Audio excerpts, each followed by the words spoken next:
The grandfather clock in Dorothy Mae Henderson's living room chimed 3 times, its deep brass voice echoing through the darkness like a funeral bell. She sat motionless in Frank's old recliner, the worn leather creaking under her weight as she cradled the dying dog in her lap. Buddy's massive German Shepherd frame had withered over the past weeks, his once proud chest now rising and falling in labored gasps that sounded almost human. "Lord Almighty," Dorothy whispered, her weathered fingers stroking the graying fur behind his ears. "I've buried my husband, my boy, and now I'm fixing to lose the only soul who understands my pain." The veterinarian's words echoed in her mind like a death sentence. "Few hours at most. Mrs. Henderson, his body is shutting down." But Dr. Peterson didn't know what Dorothy knew. He didn't understand that Buddy wasn't just dying, he was giving pieces of himself away, one child at a time. Outside, Cedar Rapids slept peacefully, unaware that their miracle was slipping away in a widow's arms. The local news had called Buddy the silent angel of Riverside Elementary. Parents drove from 3 counties over, desperate for their special needs children to meet the dog who couldn't bark, but somehow spoke directly to broken hearts. Dorothy's own heart hammered against her ribs as Buddy's breathing became more shallow. She'd seen this before 20 years ago, holding her son Tommy as he'd grown weaker and weaker, his autism making it impossible for him to tell her where it hurt. The same helplessness, the same crushing weight of love that couldn't save what mattered most. "I failed Tommy, didn't I, boy?" she confessed to the darkness, her voice cracking like old parchment. 20 years, and I still hear his voice calling for his mama, still see those scared eyes looking up at me, trusting me to keep him safe. Buddy's throat convulsed, and a sound emerged that made Dorothy's blood run cold. It wasn't quite a whimper, wasn't quite a growl. It was something else entirely, a broken whisper that sounded unnaturally like a child's voice saying, "Mama." Her hands trembled as she pulled him closer. "What are you trying to tell me, sweet boy? What do you know that I don't?" The house settled around them with familiar groans and sighs. This old Victorian had sheltered 3 generations of Hendersons, had witnessed births and deaths, celebrations and heartbreak. But tonight felt different. Tonight felt like an ending.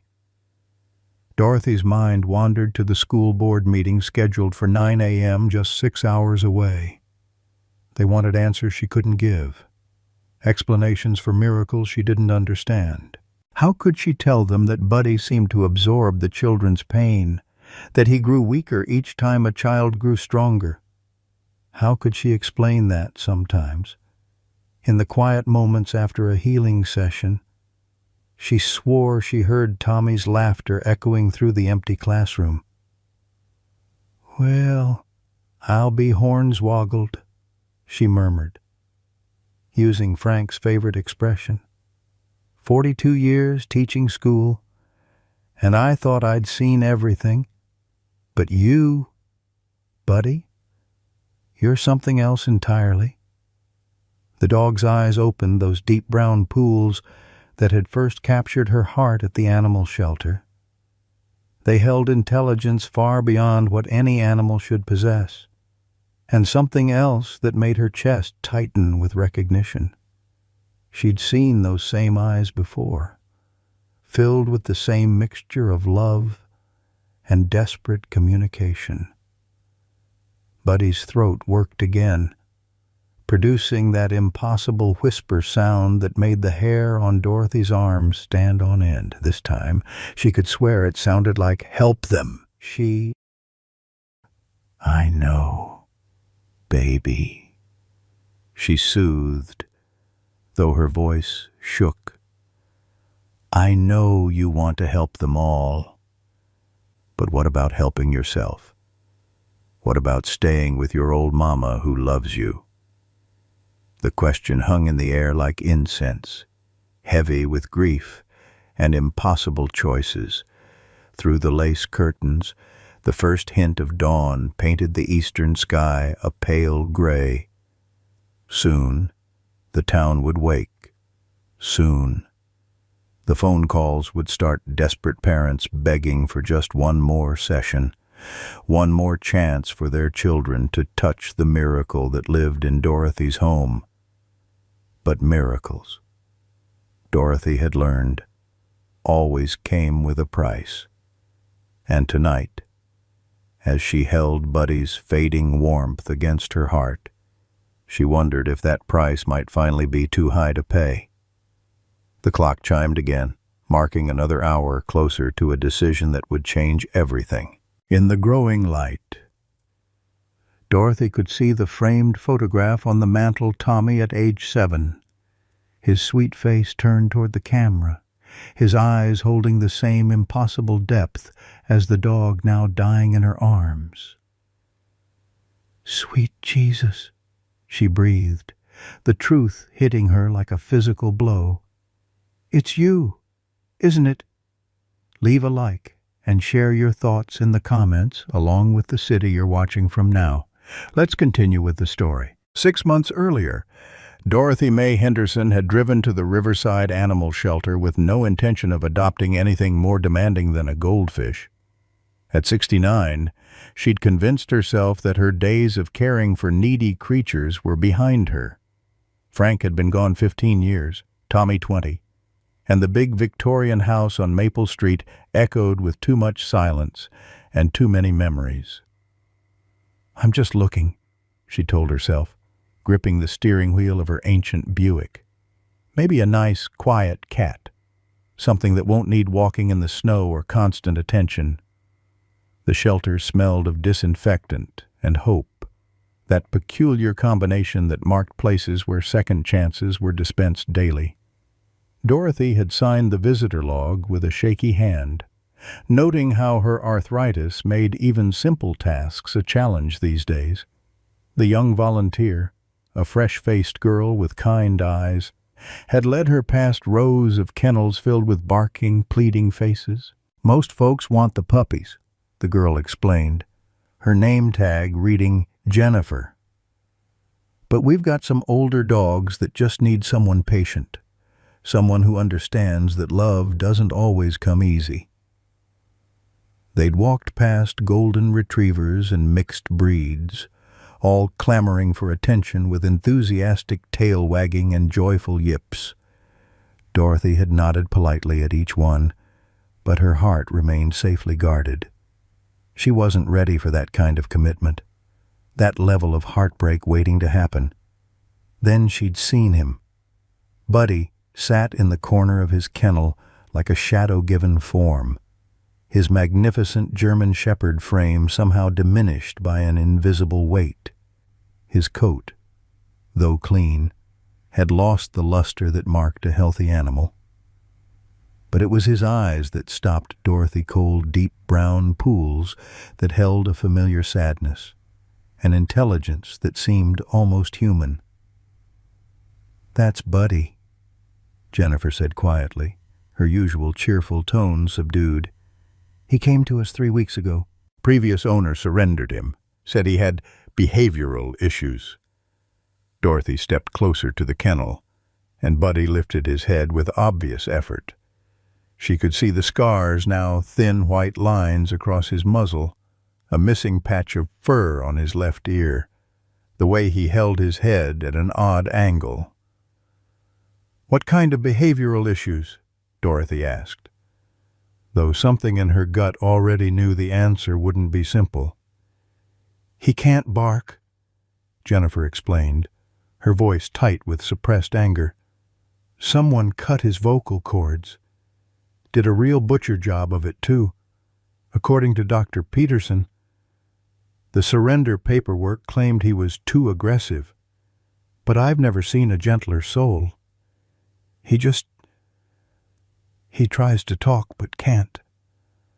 Dorothy's heart lurched.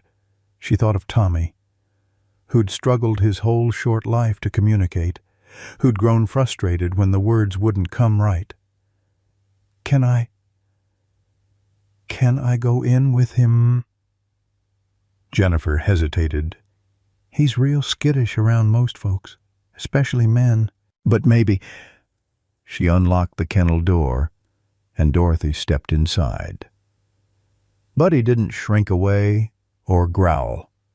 Instead, he studied her with those impossibly knowing eyes, tilting his head as if trying to puzzle out her intentions. "Hey there, big boy," Dorothy murmured, extending her hand palm up. "I'm not going to hurt you. Promise." Buddy's nostrils flared as he caught her scent. Slowly, carefully. He stretched his neck forward and touched his nose to her fingers. The contact sent an unexpected jolt through Dorothy's chest. Not fear, but recognition. This was how Tommy used to approach new people. Cautious, but hopeful. Always believing in the possibility of kindness despite repeated disappointments. "Those eyes," Dorothy whispered, settling onto the concrete floor despite her protesting knees. "They look just like my boy's when he was scared." Buddy's ears perked up at the sound of her voice, and he took a tentative step closer. Dorothy could see the effort it cost him, the way he fought against instincts that screamed danger, but something about her presence seemed to calm him. "What happened to you, sweet thing?" she asked, letting him sniff her hand more thoroughly. What kind of monster hurts something that can't fight back? As if he understood the question. Buddy's throat worked visibly. A sound emerged, not quite a whimper, not quite a growl, but something heartbreakingly close to an attempt at speech. It was the sound of someone trying desperately to communicate through a throat that no longer worked properly. Dorothy's eyes filled with tears. "Oh, honey, you're trying to tell me something, aren't you?" Outside the kennel, she could hear the cheerful chaos of the shelter dogs barking, volunteers chatting, the occasional slam of a door. But inside this small space, there was only silence and understanding. Buddy moved closer, finally settling beside her on the cold floor. "I'm too old to be starting over with a dog," Dorothy said, more to herself than to him. "My knees are shot, my energy ain't what it used to be, and I can barely take care of myself most days." But even as she spoke the words, her hand was stroking Buddy's head, fingers tracing the scars that marked his suffering. He leaned into her touch with a gratitude that broke her heart. From somewhere in the shelter came the sound of children's voices, a family visiting, probably looking for a puppy. Buddy's entire body went rigid at the sound, his ears swiveling toward the noise. For a moment, Dorothy thought he might bolt. Instead, his throat worked again, producing that strange, broken whisper sound that seemed almost like words. "You like children, don't you?" Dorothy observed. "But something about them makes you sad, too." She watched his reaction carefully, noting how he seemed torn between approaching the sound and retreating from it. It reminded her painfully of Tommy's relationship with other kids desperate to connect, but lacking the tools to do so successfully. Jennifer appeared at the kennel door, her expression surprised. "Well, I'll be..." He's never let anyone sit with him like that. Usually he just huddles in the corner. Dorothy looked up at the young woman, then back at Buddy, who was now resting his massive head against her thigh. What happens if nobody adopts him? The question hung in the air like a lead weight. Jennifer's face told Dorothy everything she needed to know. "We're a no-kill shelter," Jennifer said carefully. "But his medical needs are extensive. The vocal cord damage, the psychological trauma. Most people want a dog that's, well, easier." "Well, I'll be hornswoggled," Dorothy muttered, using Frank's old expression. "This dog's choosing me, not the other way around." She struggled to her feet, her knees protesting every movement. Buddy rose with her, staying close but not crowding. It was the behavior of an animal that understood personal space, that had learned to read human moods out of necessity. "What do I need to do to take him home?" Dorothy asked, surprising herself with the question. 20 minutes later, she was signing adoption papers with hands that shook from more than arthritis. As they prepared to leave, Buddy walked calmly beside her. No leash required. He seemed to understand that his life had just taken a turn toward something better. In the parking lot, Dorothy opened the passenger door of her Buick. Buddy looked at her questioningly, and she patted the seat. "Come on, boy. Let's go home." He leaped in gracefully, settling into the seat like he'd been riding shotgun his whole life. As Dorothy started the engine, she caught his reflection in the rearview mirror. For just a moment, in the play of light and shadow, his eyes looked exactly like Tommy's. "What have I gotten myself into?" she whispered, but she was smiling as she said it.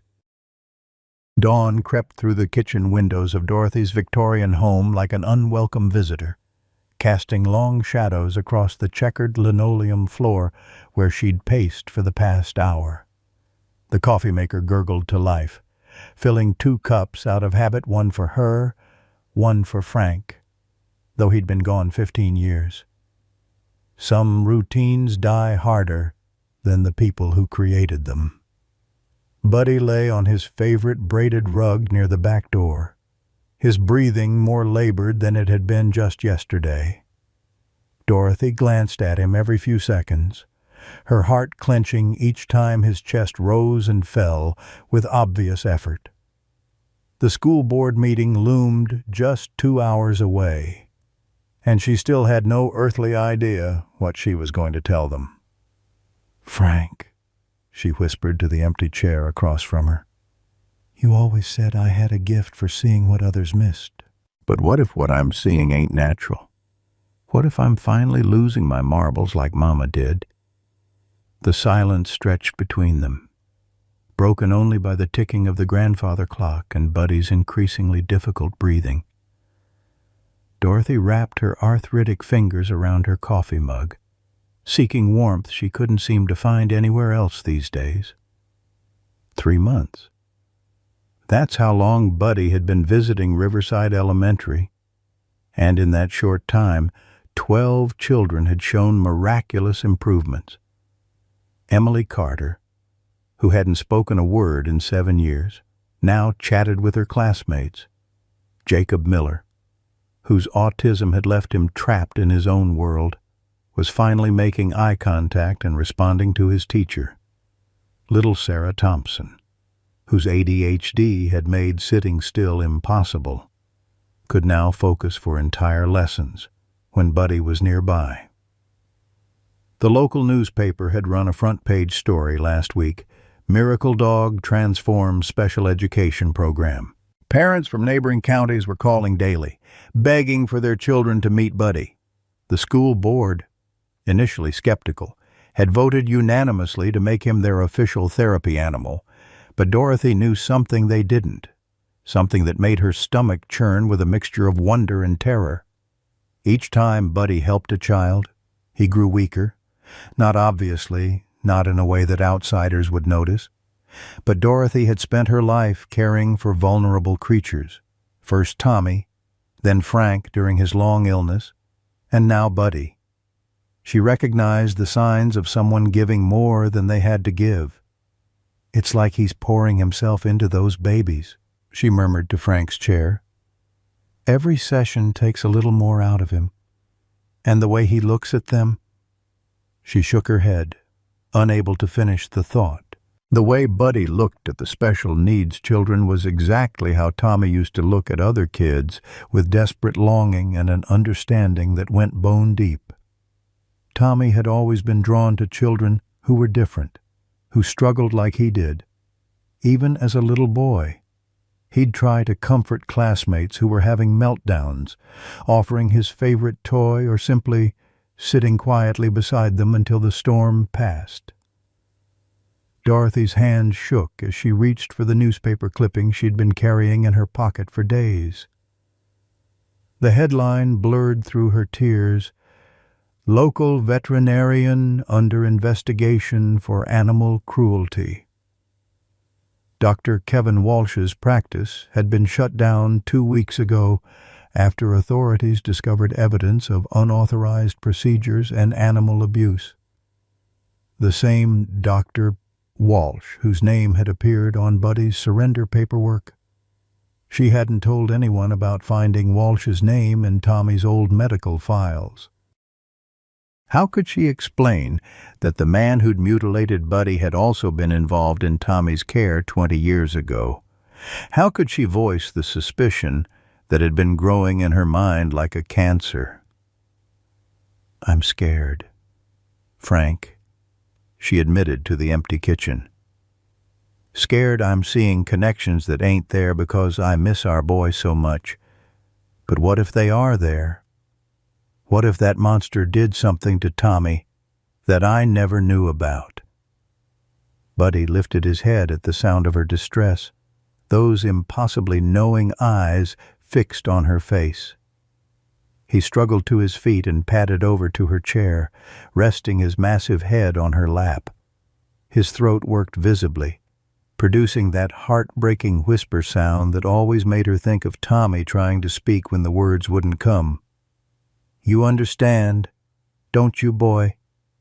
Dorothy stroked his graying muzzle, feeling the ridge of scar tissue where his vocal cords had been severed. "You know what it's like to have so much to say and no way to say it." The phone rang, shrill and demanding in the morning quiet. Dorothy glanced at the clock. 7:30. Too early for social calls, which meant it was probably another desperate parent who'd heard about Buddy through the grapevine. "Henderson residence," she answered, trying to keep the exhaustion out of her voice. "Mrs. Henderson, this is Patricia Williams, from the school board. I hope I'm not calling too early." Dorothy's grip tightened on the phone. "Not at all, dear. What can I do for you?" "I wanted to give you a heads up about today's meeting. There's been some developments. Parents are asking questions about Buddy's background, about his previous owner. Some are concerned about liability issues." "What kind of concerns?"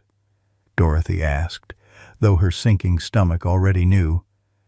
"Well, there are rumors about the circumstances that led to his surrender, about possible abuse.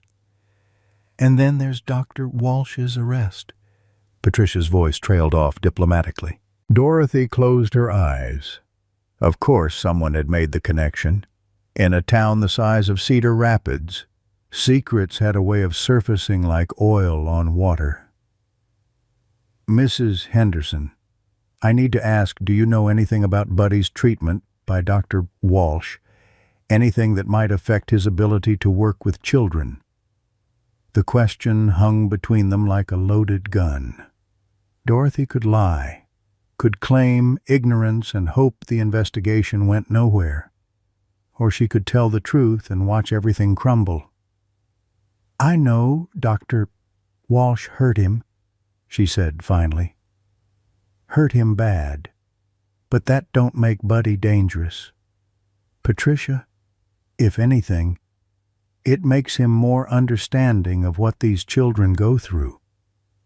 "I believe that," Patricia said gently. "But the board needs documentation, medical records, behavioral assessments, things we should have required from the beginning. After hanging up, Dorothy sat in the growing daylight, feeling the weight of impossible choices pressing down on her shoulders. Buddy had returned to his rug, but his eyes never left her face. It was as if he knew that his fate, and perhaps the fate of the children he'd been helping, hung in the balance. "What am I supposed to do?" she asked him. "Those babies need you. Emily's finally talking. Jacob's coming out of his shell. Sarah can sit still for the first time in her life. But every day you get a little weaker, and I can't stand to watch you fade away like Tommy." The words stuck in her throat, but Buddy seemed to understand anyway. His tail thumped weakly against the floor, and that strange whisper sound emerged from his damaged throat again. Dorothy leaned forward, straining to make sense of the noise. For just a moment, it almost sounded like words, like "help them," or "trust me," or something equally impossible. "You'd do it, wouldn't you?" she whispered. "You'd give everything you have to help those children, even if it killed you, just like Tommy would have done." The realization hit her like a physical blow. Tommy had always put others first, had given his love freely even when it wasn't returned. He'd spent his short life trying to bridge the gap between his world and everyone else's, never giving up hope that someday people would understand. And now here was Buddy, doing the same thing in his own silent way. Dorothy pushed herself out of her chair, decision crystallizing in her mind like ice on a winter pond. She had 1 hour before the school board meeting, 1 hour to decide whether to tell the truth about what she suspected or to protect the mystery that was saving children's lives. "Come on, boy," she said, reaching for his leash. "We're going for a ride. There's someone I need to see before this whole thing goes to hell in a handbasket." Buddy rose slowly, his movements stiff but determined.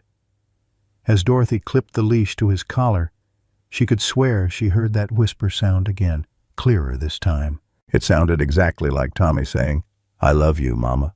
20 years earlier, Dorothy Henderson had awakened to the sound of her 6-year-old son Tommy humming in his bedroom the same 3 notes repeated over and over, his way of greeting each new day.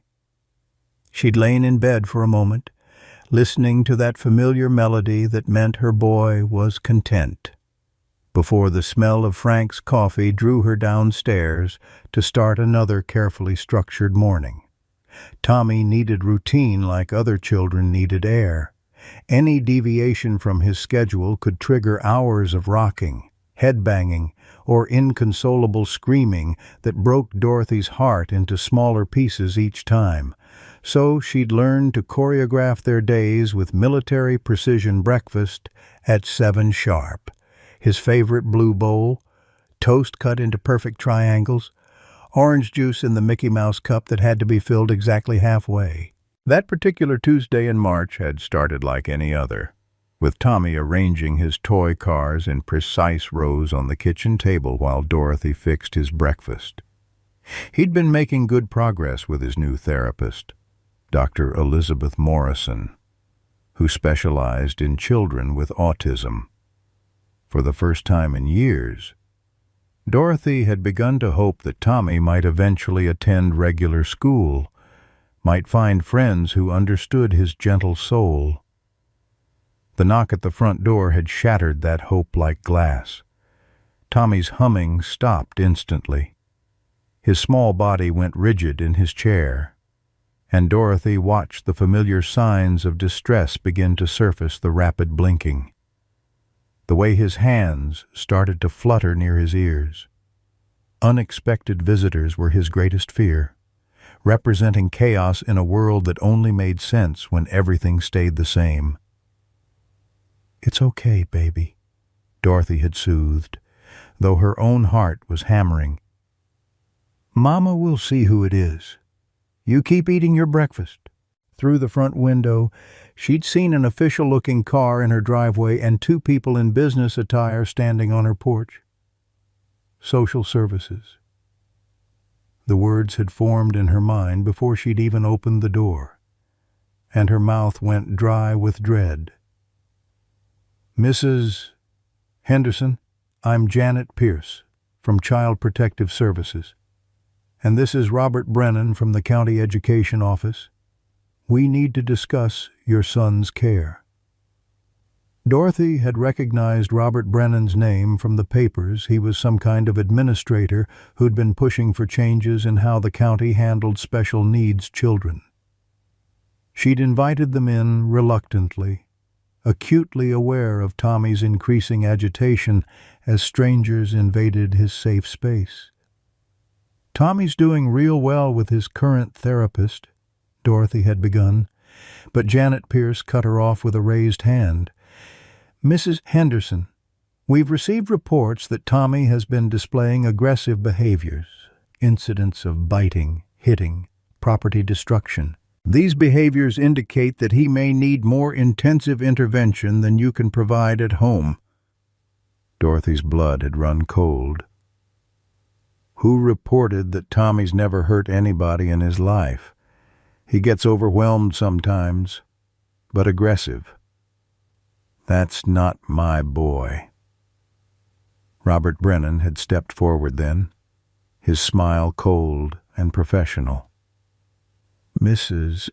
Henderson, I understand this is difficult, but we have documentation from multiple sources indicating that Tommy poses a danger to himself and potentially to other children.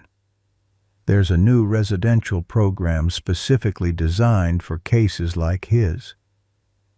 "Cases like his?" Dorothy's voice had risen despite her efforts to stay calm. "He's not a case. He's my son, and he's not dangerous. He's scared and confused because strangers are in his house talking about taking him away." From the kitchen came the sound of Tommy's chair scraping against the floor, followed by his distressed keening, a sound that meant his world was crumbling. Dorothy had moved toward him instinctively, but Robert Brennan blocked her path. "This is exactly what we're talking about," he'd said, his voice taking on a note of false sympathy. "That noise he's making, it's disruptive, disturbing. Other children shouldn't have to be exposed to that kind of behavior." "He's 6 years old and he's scared," Dorothy had snapped, pushing past him to reach Tommy, who was now rocking violently in his chair, tears streaming down his face. "Of course he's making noise. You people barged into his home and started talking about taking him away from the only family he's ever known." She'd gathered Tommy into her arms, feeling his small body trembling against hers. He'd buried his face in her neck, his humming now a desperate, broken sound that made her want to scream at these strangers who couldn't see past his differences to the sweet, loving child underneath. "The Brennan family has volunteered to provide temporary care while we assess the situation," Janet Pierce had continued, as if Dorothy weren't holding her sobbing child. "They have experience with special needs children and access to cutting-edge treatment options. I don't care what kind of experience they have," Dorothy had said fiercely. "Tommy stays with me. I'm his mother, and I know what's best for him." Robert Brennan's expression had hardened then, and Dorothy caught a glimpse of something cruel in his eyes. "Mrs. Henderson, you're a single mother with limited resources. Tommy needs professional intervention that you simply cannot provide. The state has an obligation to ensure he receives appropriate care." "What kind of professional intervention?" Dorothy had demanded, still holding Tommy, who was beginning to calm slightly at the sound of her voice. "What exactly are you planning to do to my son?" "There are new therapies available," Brennan had said vaguely. "Experimental programs that have shown promising results with difficult cases, but they require a controlled environment. Medical supervision." Dorothy's alarm bells had started ringing then. "Experimental? You want to use my boy as some kind of guinea pig?" "Of course not," Janet Pierce had interjected smoothly.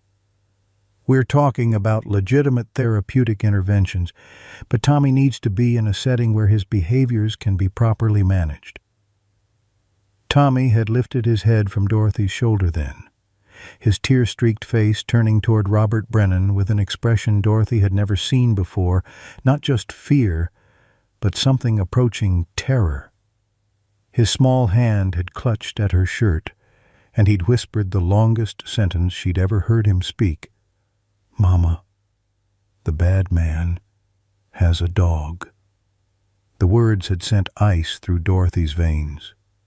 Tommy rarely spoke in full sentences, and when he did, it was usually about something that had made a powerful impression on him.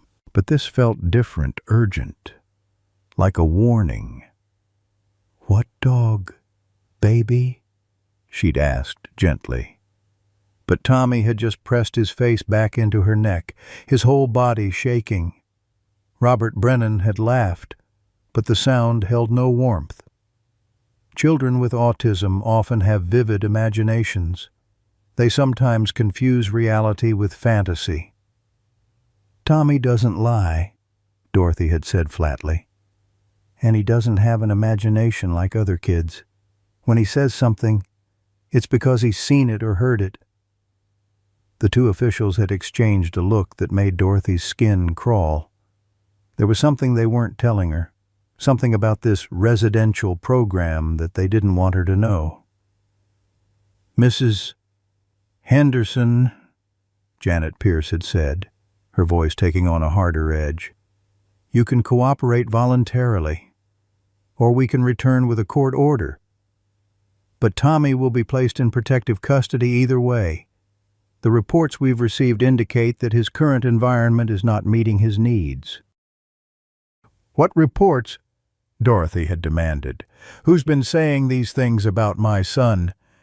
But even as she asked, she'd known they wouldn't tell her.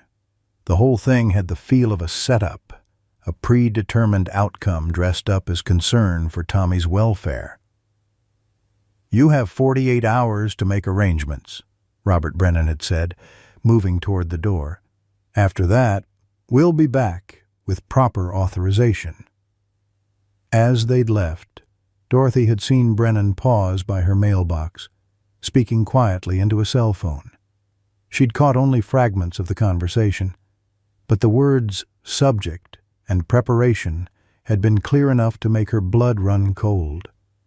That night, she'd held Tommy close as he'd cried himself to sleep, his small body exhausted from the day's trauma.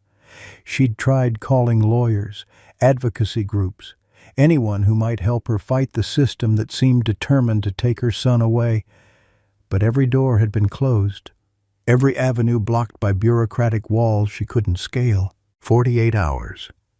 That's all she'd had to figure out how to protect the most precious thing in her life from people who saw him as nothing more than a problem to be solved or a subject to be studied. She'd failed. On Thursday morning, they'd come back with papers and police officers and taken Tommy away despite his screams, despite her tears, despite every instinct in her body telling her that this was wrong. The last thing she'd seen was his small face pressed against the back window of Robert Brennan's car, his mouth open in a silent scream that would haunt her dreams for the next 20 years. Tommy had died 3 months later in state custody. The official cause was listed as complications from pneumonia. But Dorothy had never believed it. Something had been done to her boy. something that had broken his spirit and left him vulnerable to the illness that claimed his life. Now, 20 years later, sitting in her kitchen with a dying dog who reminded her so much of Tommy it made her chest ache, Dorothy finally understood what her son had been trying to tell her about the bad man with the dog. The minutes crawled by like wounded animals as Dorothy sat at her kitchen table, watching the clock's hands march toward 8:30. The school board meeting loomed 30 minutes away, but her mind kept slipping between past and present like a record player with a broken needle, jumping between grooves of memory that seemed to blend together in impossible ways. 20 years ago, she'd sat in Dr. Elizabeth Morrison's waiting room, Tommy's small hand clutched in hers as they waited for what would be his final therapy session.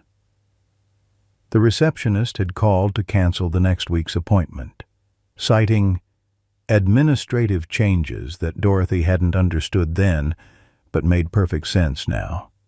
Someone had been pulling strings, ensuring Tommy would be isolated from anyone who might advocate for him. Now, Buddy lay on his rug, each breath a visible struggle, while Dorothy clutched his leash and car keys, knowing she had 28 minutes to drive across town and back. 28 minutes to confront a truth that might destroy everything or save it. The parallel was so stark it made her dizzy.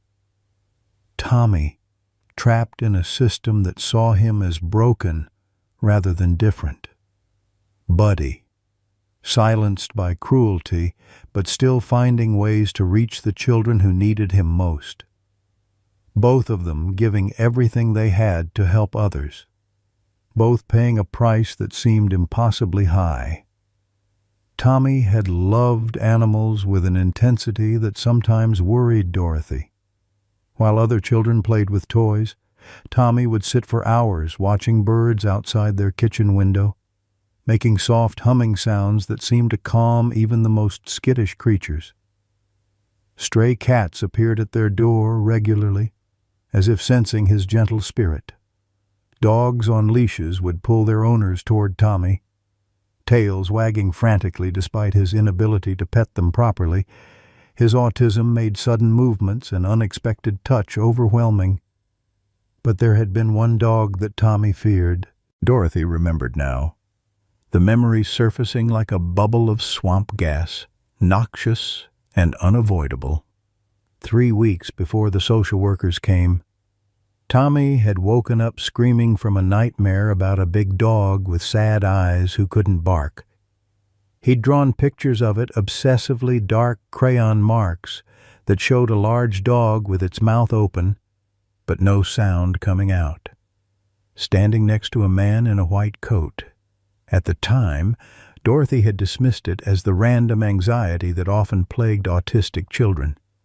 Tommy sometimes fixated on fears that seemed to come from nowhere, spinning elaborate worries about things he'd never actually encountered.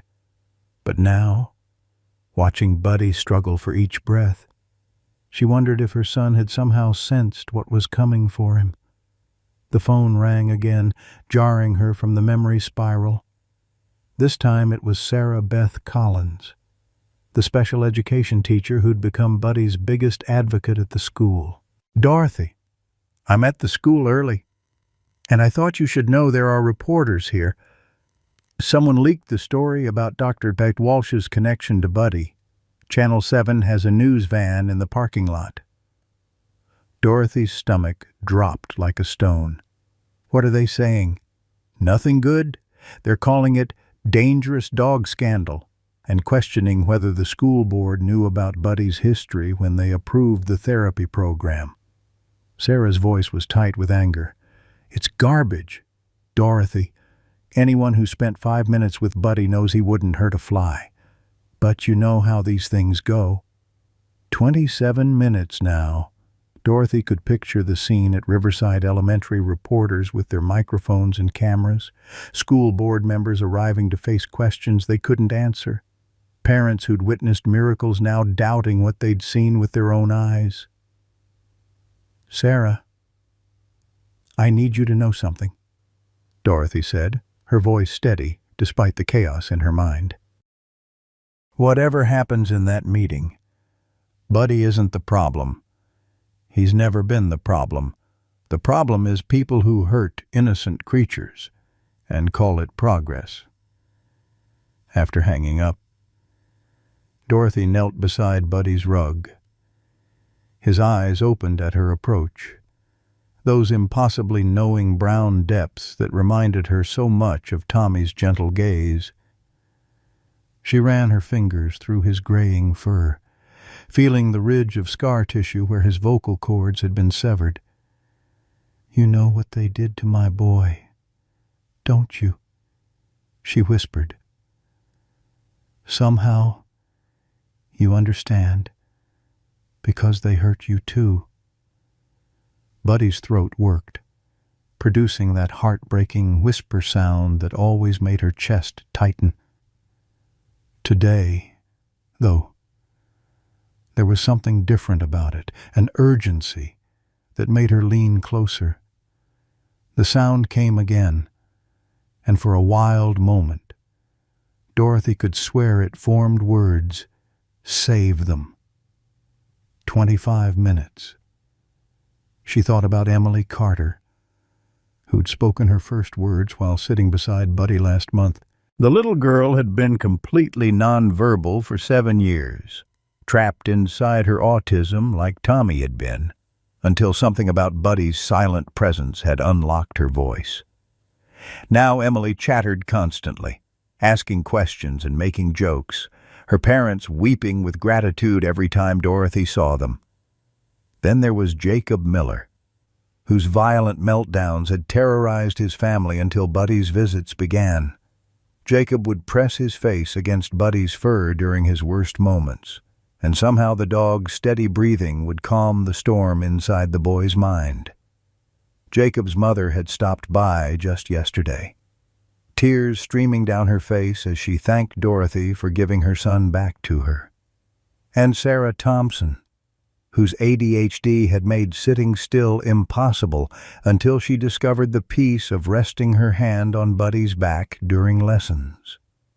The child who'd never been able to focus for more than 30 seconds could now complete entire worksheets when Buddy was near. 12 children in total, all showing improvements that their doctors called remarkable, unexplainable, miraculous. 12 families who'd found hope in the most unlikely place through a voiceless dog who somehow spoke directly to their children's hearts. But Dorothy could see what the parents couldn't, what the teachers and therapists and reporters missed entirely. With each healing session, Buddy grew a little weaker. Not in obvious ways, his appetite remained good.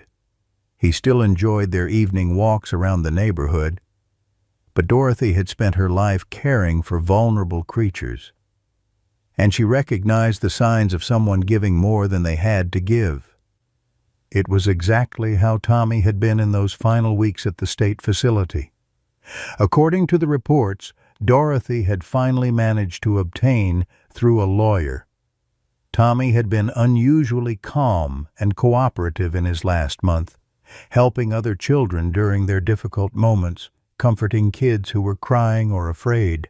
The staff had noted it as remarkable progress, evidence that their methods were working.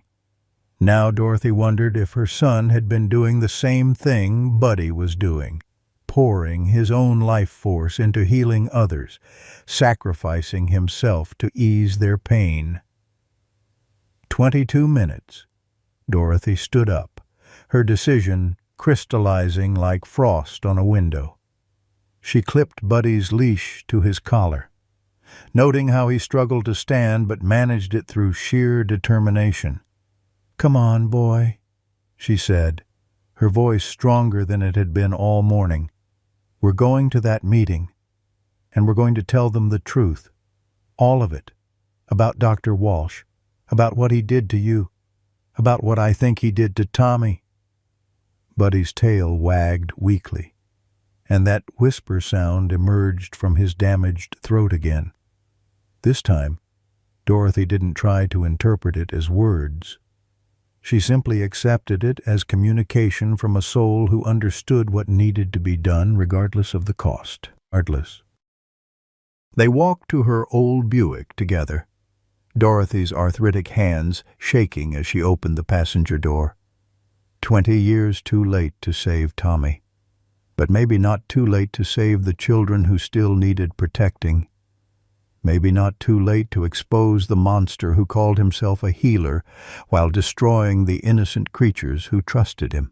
Dorothy's hands trembled as she climbed the narrow stairs to her attic, each creaking step echoing through the silent house like a gunshot. Buddy had stayed downstairs, too weak to manage the climb, but his presence below felt like a steadying anchor as she faced the dusty repository of 20 years' worth of grief and unanswered questions. The attic smelled of mothballs and old sorrow, cardboard boxes stacked like tombstones under the slanted roof. She'd avoided this space since Frank's funeral, unable to face the accumulated debris of their life together. But somewhere in this maze of memories lay Tommy's medical records documents she'd saved, despite the pain they represented, holding on to them like evidence of crimes she couldn't yet name. 20 minutes until the school board meeting. Her flashlight beam cut through the dusty air, illuminating labels written in her younger self's careful handwriting, Tommy's schoolwork. Medical records 1998-2003, Frank's tools.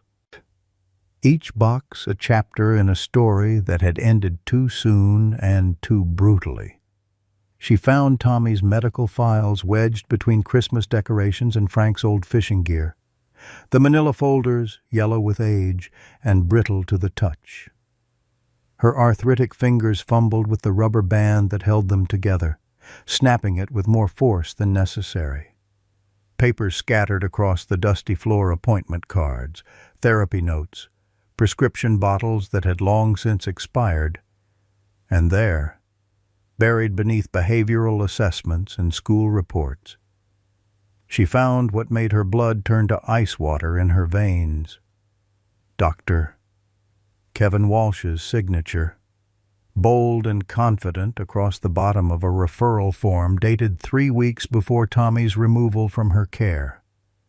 The letterhead read, Experimental Pediatric Behavioral Modification Program, with Walsh's clinic address listed as the primary research facility. Dorothy's legs gave out, sending her crashing to her knees among the scattered papers. Jesus. Mary and Joseph, she whispered, her voice echoing in the cramped space. That son of a gun didn't just hurt my boy. He's been doing this for decades. Her hands shook as she gathered the documents, piecing together a timeline that made her stomach churn with rage and recognition. Walsh had been involved in Tommy's case from the beginning, working behind the scenes with Robert Brennan to identify suitable candidates for his research. The official reports had called it cutting-edge therapy for treatment-resistant autism. The reality, Dorothy now understood, had been far more sinister. She found photographs next pictures she'd forgotten she had, taken during Tommy's brief stay in the state facility. In one, her son sat on a hospital bed, his usual animated expression replaced by a vacant stare that had nothing to do with autism and everything to do with whatever they'd done to him. But what made Dorothy's breath catch in her throat was the background of the photo. There, barely visible in the corner, was a large dog kennel, and inside that kennel, she could just make out the shape of a German shepherd. "Oh, Tommy," she breathed, pressing the photograph to her chest. "You tried to tell me, didn't you? You tried to warn me about the bad man with the dog." More documents emerged from the chaos: consent forms she'd never signed, treatment protocols she'd never approved, research notes that described Tommy not as a little boy but as subject 23 in something called the Behavioral Modification through Animal-Assisted Trauma Response Study. The clinical language made her sick. Tommy's terror during his final weeks had been documented with the detached precision of a laboratory report. Subject continues to display heightened anxiety around the canine test subject. Vocalizations increase when the animal is brought into proximity. Researchers note interesting correlation between subject's distress and animal's corresponding behavioral changes. Dorothy's vision blurred with tears of rage. They'd been using her son's fear to traumatize some poor animal, documenting their suffering like it was data in a spreadsheet. The therapy had never been about helping Tommy. It had been about breaking both child and dog, studying how trauma could be transferred and manipulated. 18 minutes now. She struggled to her feet, clutching the damning evidence to her chest. The pieces were falling into place with horrifying clarity. Walsh hadn't just cut Buddy's vocal cords, he'd used the dog in his experiments with Tommy, and God knew how many other children. The scars on Buddy's body weren't just from abuse, they were from medical procedures. Research that had turned both animals and children into test subjects. The final document made everything click into place with sickening precision. It was a transfer order, signed by Walsh and Brennan, moving Tommy from the behavioral modification program to what they euphemistically called Phase 2 research. The date was just 3 days before Tommy's death. Dorothy's knees buckled again, but this time with understanding rather than shock. Tommy hadn't died from pneumonia. He'd died from whatever they'd done to him in that final phase of their monstrous research. And Buddy Sweet. Broken Buddy had been there for all of it, forced to participate in the torture of children who reminded him of his own trauma. "That's why you understand them," she whispered to the empty attic. "That's why you know how to help those babies at school. You were there, weren't you? You saw what they did to Tommy, what they did to all of them." The sound of a car door slamming outside brought her back to the present. Through the small attic window, she could see a dark sedan in her driveway, government plates, official-looking. They weren't supposed to pick up Buddy for another hour, but apparently someone had decided to move up the timeline. Dorothy shoved the documents into her purse and made her way downstairs as quickly as her arthritic legs would allow. Buddy was standing by the front door, his body rigid with tension, that familiar whisper sound emerging from his damaged throat in short, urgent bursts. 2 men in suits stood on her porch, their expressions professionally neutral, but their eyes cold with the kind of authority that brooked no argument. Behind them, she could see Robert Brennan sitting in the passenger seat of the sedan, 20 years older, but still radiating the same cruel indifference that had cost her everything. "Mrs. Henderson?" the taller man said, flashing a badge too quickly for her to read.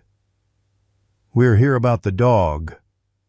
There's been a change in the hearing schedule." "Like hell there has," Dorothy snapped, stepping protectively in front of Buddy. "That meeting's not for another 15 minutes, and nobody's taking this dog anywhere without proper documentation." The second man smiled, but the expression held all the warmth of a snake's belly. "Ma'am, I'm afraid the animal has been deemed a public safety risk. We have authorization to remove it immediately pending a full investigation." Dorothy's mind raced, pieces of a 20-year-old puzzle finally snapping into place. They weren't here about the school board meeting. They were here because someone knew she'd figured out the truth. Someone was worried about what she might say, what evidence she might present. "You're not taking him," she said, her voice steady despite the fear crawling up her spine. Not without a fight. I've got proof of what your people did to my son, to this dog, to God knows how many other innocent creatures. Buddy pressed against her legs, his warm weight a reminder of what was at stake. Not just his life, but the lives of all the children he'd been helping, all the families who'd found hope through his silent healing. The men exchanged a look that told Dorothy everything she needed to know. They hadn't come to arrest Buddy, they'd come to silence him permanently, and her too, if necessary. "Ma'am," the tall man said, his hand moving toward his jacket. "I'm going to need you to step aside." Dorothy straightened to her full height, 5 feet 4 inches of pure maternal fury. "I said no. And if you boys think you can intimidate an old woman who's already lost everything that mattered to her, you picked the wrong grandma to mess with." Behind her, Buddy's whisper sound grew stronger, more urgent. For the first time in months, it almost sounded like an actual bark, weak and broken, but unmistakably defiant. Dorothy's hand shook as she backed her Buick out of the driveway, tires squealing against asphalt as she fled the 2 men who'd been reaching for weapons concealed beneath their suit jackets. Buddy sat rigid in the passenger seat, his breathing labored but his eyes alert, scanning the road behind them as if he too understood they were being hunted. "Hold on, boy," Dorothy muttered, taking the corner onto Main Street faster than she'd driven in 20 years. "We're going to get some answers, even if it kills us both."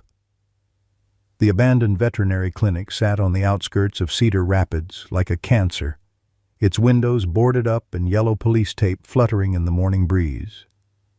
Dorothy had driven past this place countless times over the years, never imagining that behind its innocuous facade, monsters had conducted experiments that would have made Nazi doctors proud. She parked behind the building, out of sight from the main road, and sat for a moment trying to calm her racing heart. 12 minutes until the school board meeting, 12 minutes to confront the man who'd destroyed her son and countless others, to get the truth that might save Buddy and expose the whole rotten conspiracy. The back door to the clinic stood slightly ajar, as if someone had been expecting her. Dorothy clipped Buddy's leash to his collar and helped him out of the car, noting how his legs trembled with exhaustion. Every step seemed to cost him tremendous effort, but he stayed close to her side, his damaged throat producing those urgent whisper sounds that had become their secret language. Inside, the clinic smelled of antiseptic and decay, examination tables covered with dusty sheets like shrouds in a morgue, but light flickered from the back office, and Dorothy could hear the soft hum of a generator providing electricity to equipment that should have been shut down months ago. "I was wondering when you'd figure it out," came a voice from the shadows. "Dr." Kevin Walsh emerged from the office, no longer the confident professional who'd once impressed desperate parents with his credentials. His hair had gone gray. His eyes held the haunted look of a man who'd seen too much of his own cruelty. But his hands were steady as he gestured for Dorothy to enter. "You monster," Dorothy breathed, keeping Buddy protectively behind her. "You sick, twisted monster. What did you do to my boy?" Walsh laughed, a sound like breaking glass in the sterile air. "Your boy Tommy was just one of dozens, Mrs. Henderson. A test subject in groundbreaking research that could have revolutionized how we treat developmental disorders. You should be proud his sacrifice contributed to important scientific advancement." "Sacrifice?" Dorothy's voice rose to a shout that echoed off the empty walls. He was 6 years old. He was a sweet, innocent little boy who never hurt anybody, and you treated him like a laboratory rat. He was broken, Walsh said matter-of-factly, settling into a chair behind what had once been his desk. Defective, nonverbal, violent, unable to function in normal society. We offered him purpose, a chance to contribute to something greater than his limited existence. Buddy pressed against Dorothy's legs, his whisper sounds growing more agitated. Walsh's eyes fixed on the dog with the clinical interest of a scientist examining a particularly fascinating specimen. "Ah, subject 47, he said, his voice taking on the tone of a professor delivering a lecture. "One of my most successful behavioral modifications, though I must admit, the vocal cord procedure was rather crude. Early work. You understand. I've refined the techniques considerably since then." Dorothy felt bile rise in her throat. "You cut his voice box. You silenced him so he couldn't cry out when you hurt him." "I removed his ability to create disturbance during procedures," Walsh corrected. "The constant barking was interfering with data collection. Animals in distress make poor research subjects. Their elevated stress hormones skew the results." "What kind of results?" Dorothy demanded, though part of her didn't want to know the answer. Walsh leaned forward, his eyes lighting up with the fervor of a true believer. "Trauma transference, Mrs. Henderson. The ability to move psychological damage from one subject to another, to create empathic connections that could revolutionize therapy.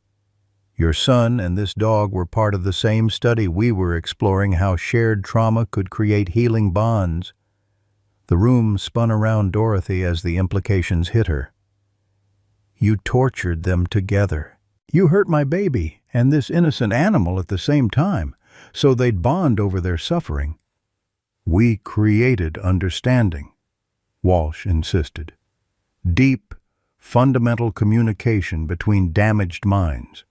Look at what your dog has accomplished with those children at the school that's my work. Mrs. Henderson. That's the result of years of careful conditioning." Dorothy's hands clenched into fists, 20 years of suppressed rage finally finding its target. "You didn't create understanding, you sick freak. You created trauma. You broke innocent creatures and called it science." Walsh's expression hardened. "Those children were already broken. Just like your son, I gave them purpose, meaning. Without my intervention, they would have lived meaningless lives as burdens on society." "Tommy wasn't a burden," Dorothy screamed, her voice cracking with grief and fury. "He was my son.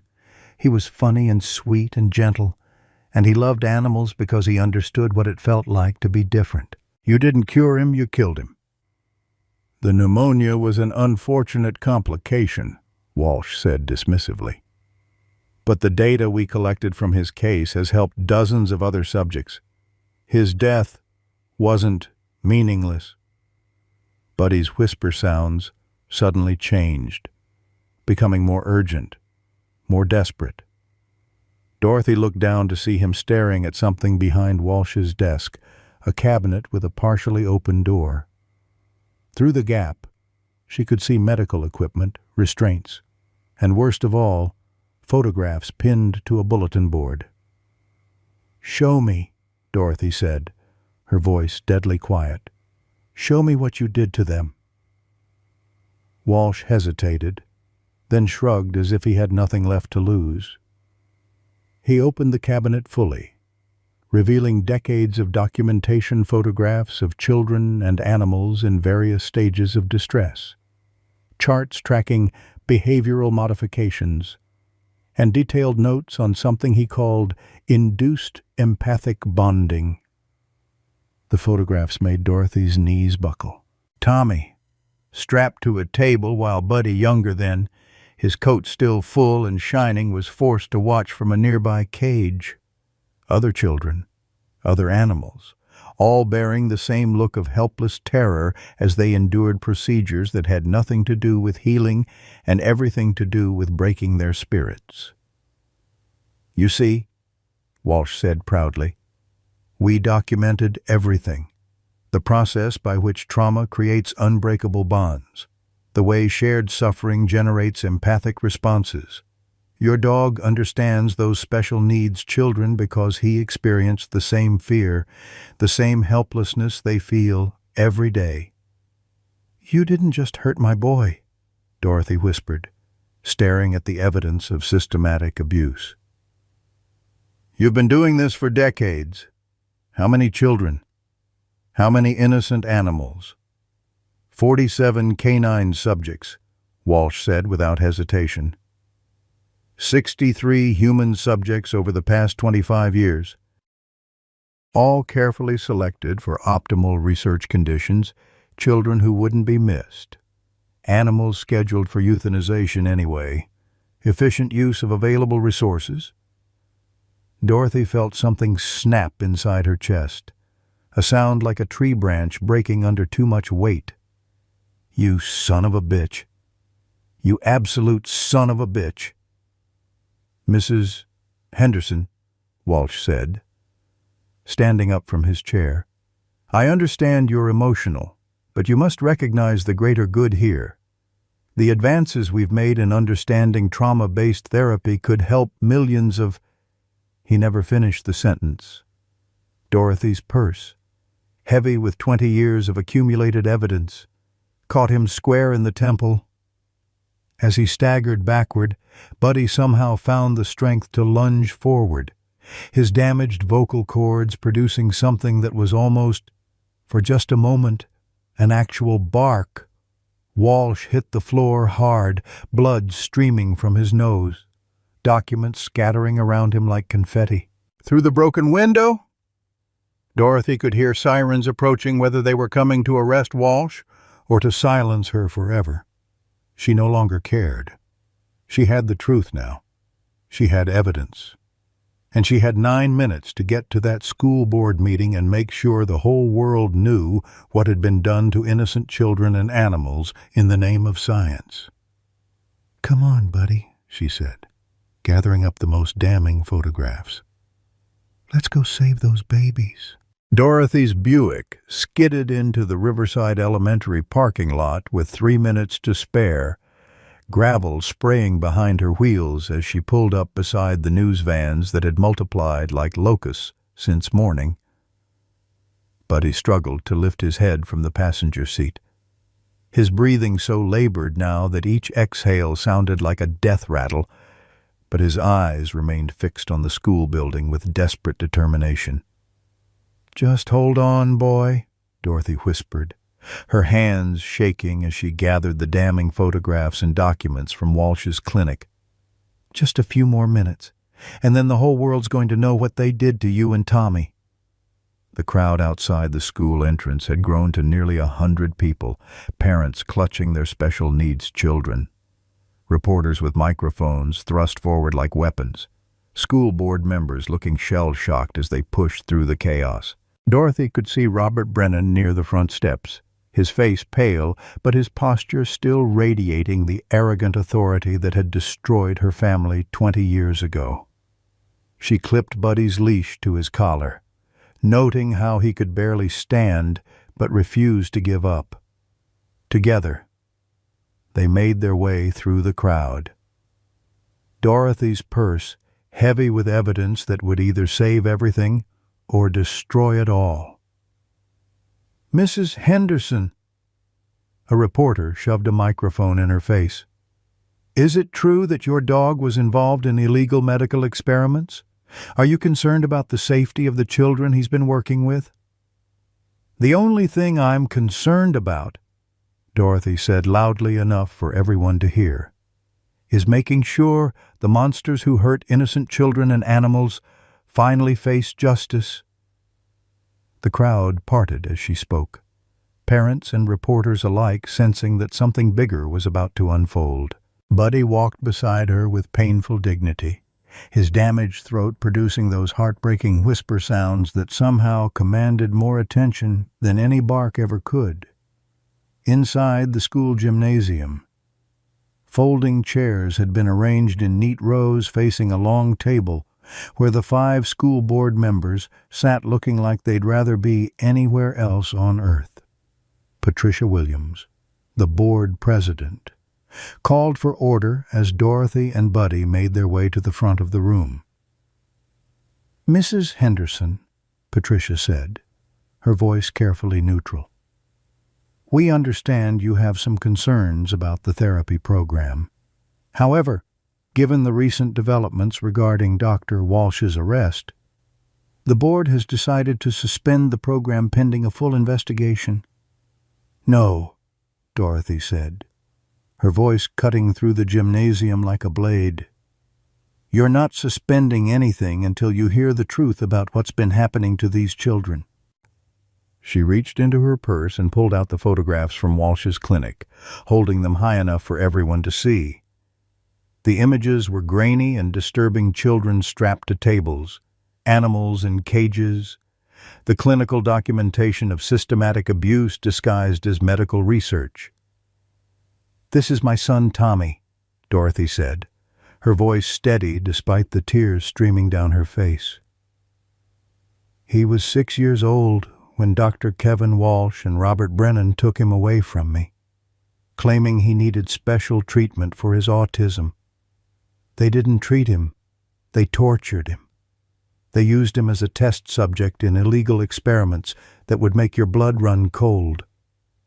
A murmur rippled through the crowd, parents instinctively pulling their children closer.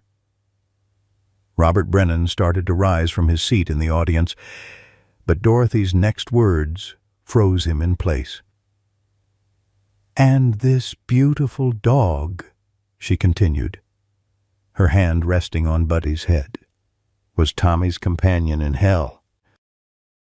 They forced him to watch while they hurt my boy, then hurt him in the same ways, creating what they called trauma bonds between victims of their so-called research." The gymnasium erupted in shocked voices and angry shouts. Patricia Williams banged her gavel repeatedly, trying to restore order. But Dorothy wasn't finished. "Buddy can't bark because Dr. Walsh cut his vocal cords to keep him quiet during procedures. But he understands your children's pain because he lived through the same hell they're experiencing every day.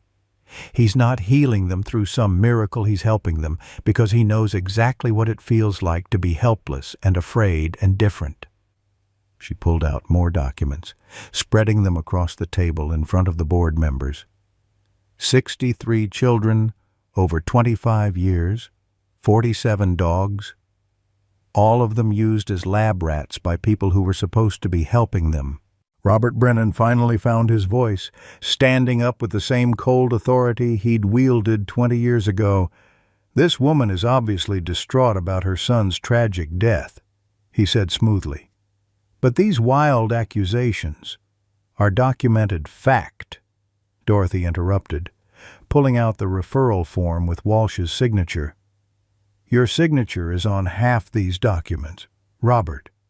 You were the one identifying vulnerable children for Walsh's experiments. You were the one who decided which kids were expendable."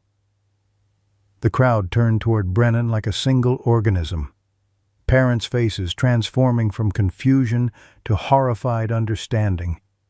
Several people started to stand, and Dorothy could feel the mood in the room shifting from skeptical to dangerous.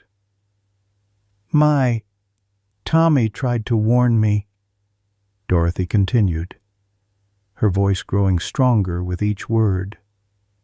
"He told me about the bad man with the dog, but I didn't understand what he meant." "I failed to protect him then, but I won't fail to protect these children now." Buddy suddenly lifted his head, his damaged throat working visibly as he tried to produce sound.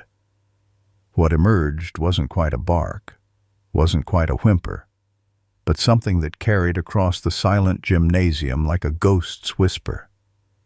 Several of the special needs children in the audience responded immediately, turning toward him with expressions of recognition and comfort. Emily Carter, the 7-year-old who'd spoken her first words to Buddy, broke away from her parents and ran to Dorothy's side. "Buddy's sad," she said clearly, her small hand reaching out to touch his graying muzzle. "Someone hurt him like they hurt me before." The simple, honest words from a child who'd been voiceless for most of her life cut through the adult confusion and denial like a knife. Emily's mother began to cry, understanding for the first time that her daughter's breakthrough hadn't been magic. It had been recognition between two souls who'd survived similar trauma. More children began moving toward Buddy, their parents following helplessly as the truth became undeniable. These weren't miraculous healings. They were connections forged in shared understanding of pain and survival. "The question before this board," Dorothy said, her voice carrying the authority of a teacher who'd spent 42 years commanding respect, "isn't whether Buddy is safe for these children. The question is whether you're going to protect them from the people who've been hurting them all along." Patricia Williams looked at the document spread before her, her face pale with dawning comprehension. "Mrs. Henderson, if what you're saying is true, then we need to contact the authorities immediately." "I already have," Dorothy said, gesturing toward the gymnasium doors where uniformed police officers were entering, followed by FBI agents in dark suits. "Everything Walsh documented, every child he hurt, every animal he tortured, it's all evidence now." As the officers moved through the crowd toward Robert Brennan, Dorothy knelt beside Buddy, who was barely able to keep his head up. The effort of this final confrontation had drained what little strength he had left.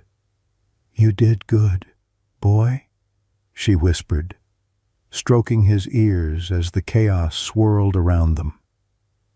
"Tommy would be so proud of how you've been taking care of his friends."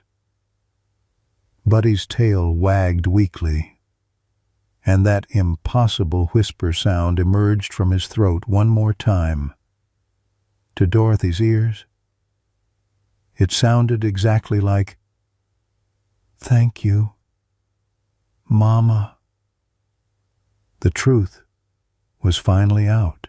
After 20 years of grief and guilt and unanswered questions, justice was finally possible. But as she held Buddy's fading warmth against her chest, Dorothy wondered if it had come too late to save the one soul who'd suffered the most to make it happen.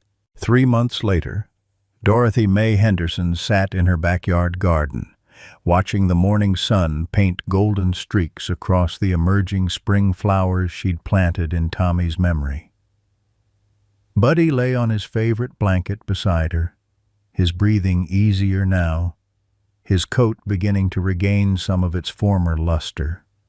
The veterinarian had called his recovery remarkable, though Dorothy knew the real healing had come from something no medical science could measure or replicate.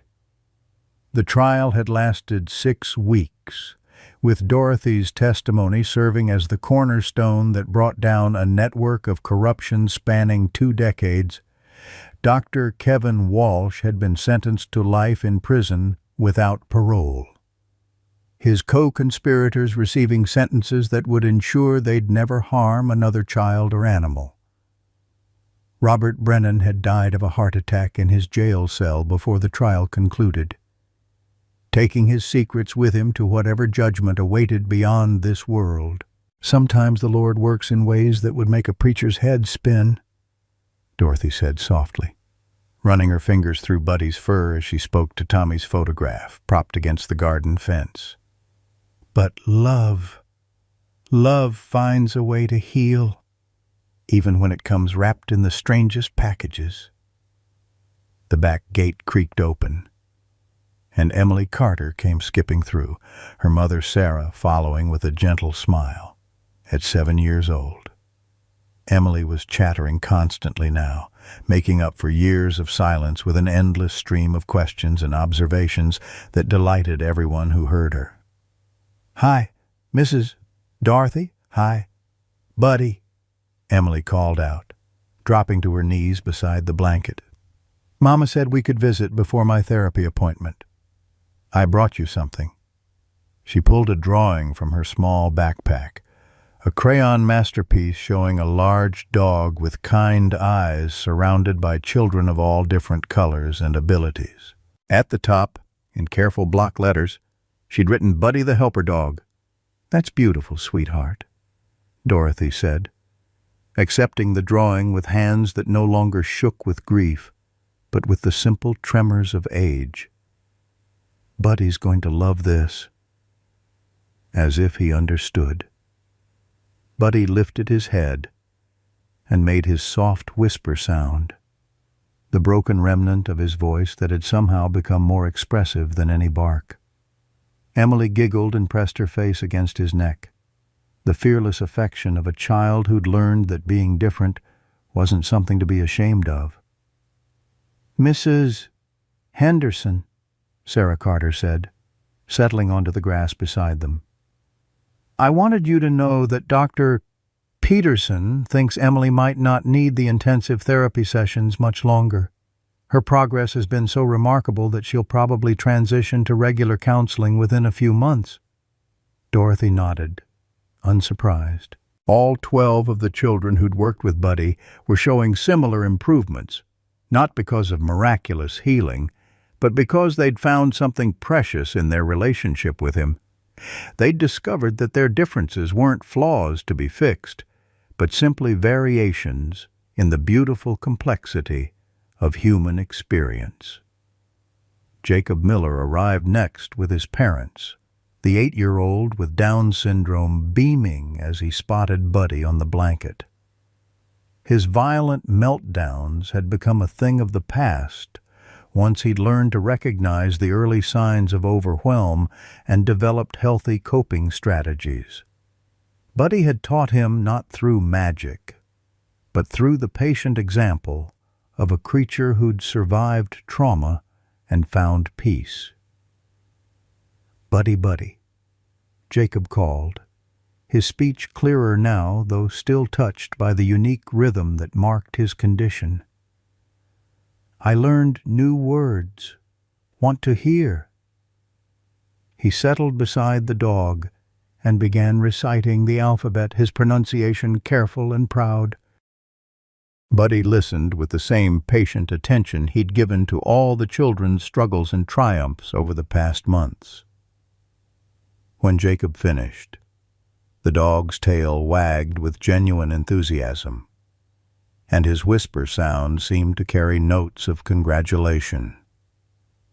More families arrived throughout the morning, the Thompsons, with hyperactive Sarah, who'd learned to channel her boundless energy into helping younger children, the Williams family with autistic Marcus, who'd discovered his gift for drawing detailed pictures that amazed his teachers, the Rodriguez family with their daughter Anna, whose selective mutism had gradually given way to confident self-expression. None of them needed Buddy's help anymore, not in the desperate way they had when they'd first met him. But they came anyway, drawn by the bond they'd formed with the silent dog who'd shown them that survival was possible, that healing came in many forms, and that being different was just another way of being human. "You know what I've learned?" Dorothy said to the gathered families as children played on her lawn, and parents shared stories of their kids' continued progress. "I spent 20 years thinking I'd failed Tommy because I couldn't protect him from people who wanted to hurt him. But maybe his purpose was bigger than just being my little boy." She looked at Buddy, who was surrounded by children, but somehow managing to give each one individual attention. Maybe Tommy needed to go through what he did so that Buddy could understand these babies' pain, Maybe it was all part of some plan I was too small to see. Linda Brennan, Robert's widow, had surprised everyone by attending several of these informal gatherings. The discovery of her husband's crimes had devastated her, but she'd found unexpected solace in helping support the families he'd harmed. She sat quietly on Dorothy's porch steps, her own healing still fragile but genuine. "I keep thinking about my Mason," Linda said softly, referring to her autistic son, who'd been one of Walsh's early victims before Buddy ever came into their lives. He never got the chance these children have, but watching them, seeing how they're thriving, it helps me believe that maybe his suffering wasn't completely meaningless. Dorothy reached over and squeezed Linda's hand. The two women had found an unlikely friendship in their shared grief and determination to prevent other families from experiencing similar tragedy. Linda had become one of the most effective advocates for stronger oversight of special needs programs, her insider knowledge helping to close loopholes that predators had exploited for too long. As the afternoon wore on and families began to head home, Dorothy found herself alone with Buddy in the garden once again. The dog's breathing was peaceful now, his eyes bright with contentment rather than the desperate sadness that had marked their first meeting at the animal shelter. "We did good, didn't we, boy?" Dorothy said, settling back into her lawn chair. "We couldn't save Tommy, but we saved his friends. We made sure no other children will have to go through what he did." Buddy's tail thumped against the blanket, and he made his soft whisper sound, not the desperate attempt at communication it had been months ago, but something that sounded almost like contentment. He no longer needed to carry the weight of healing others. The children had learned to heal themselves, with his help showing them the way. A butterfly landed on the marigold Dorothy had planted in Tommy's favorite color, its orange and black wings catching the late afternoon sunlight. Buddy watched it with calm interest, no longer driven by the urgent need to comfort and protect that had been slowly killing him. The butterfly fluttered closer, landing briefly on Buddy's nose before dancing away into the warm spring air. For just a moment, the dog's damaged throat produced a sound that was almost like his old bark, not the full, joyous sound he'd once possessed, but something recognizably hopeful. "I love you too, baby," Dorothy whispered, not sure if she was speaking to Buddy, to Tommy's memory, or to both. "Both of you beautiful souls who taught me that love doesn't end when someone leaves us. It just changes shape and finds new ways to heal the world." As evening approached and the first stars appeared in the darkening sky, Dorothy remained in her garden with Buddy sleeping peacefully beside her. The nightmare was over, the monsters had been defeated, and the children were safe. Sometimes, she reflected, that was the best kind of miracle, not flashy or supernatural, but quiet and real and lasting. The love between a broken dog and broken children had created something beautiful from the ashes of trauma, and in that beauty, Dorothy had finally found the peace that had eluded her for 20 years. "Well, I'll be hornswoggled," she murmured with a smile, using Frank's old expression as Buddy's tail wagged gently in his sleep. Sometimes the best things really do come in the most unexpected packages. Sometimes life hands us losses so deep we think we'll never breathe right again. Dorothy Henderson knew that pain burying her husband Frank, losing her sweet boy Tommy to a system that failed him, watching helplessly as those we trust most betray the innocent. But here's what Dorothy learned in her garden. Watching a voiceless dog teach broken children how to heal our greatest heartbreaks can become our most powerful purpose. Every parent who's fought for a struggling child, every grandparent who's worried about a grandkid who's different, every person who's felt invisible in a world that moves too fast, you understand what Dorothy discovered.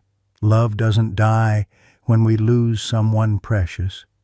It transforms, finding new ways to protect and heal through us. That arthritis in your hands, it's earned from years of caring. Those sleepless nights worrying about family, they're proof of a heart that refuses to give up, like Buddy, who couldn't bark but still found his voice. We don't have to be perfect to make a difference. Sometimes our scars become the very thing that helps us recognize pain in others and offer the comfort only someone who's been there can give. Your story isn't over, it's just changing shape.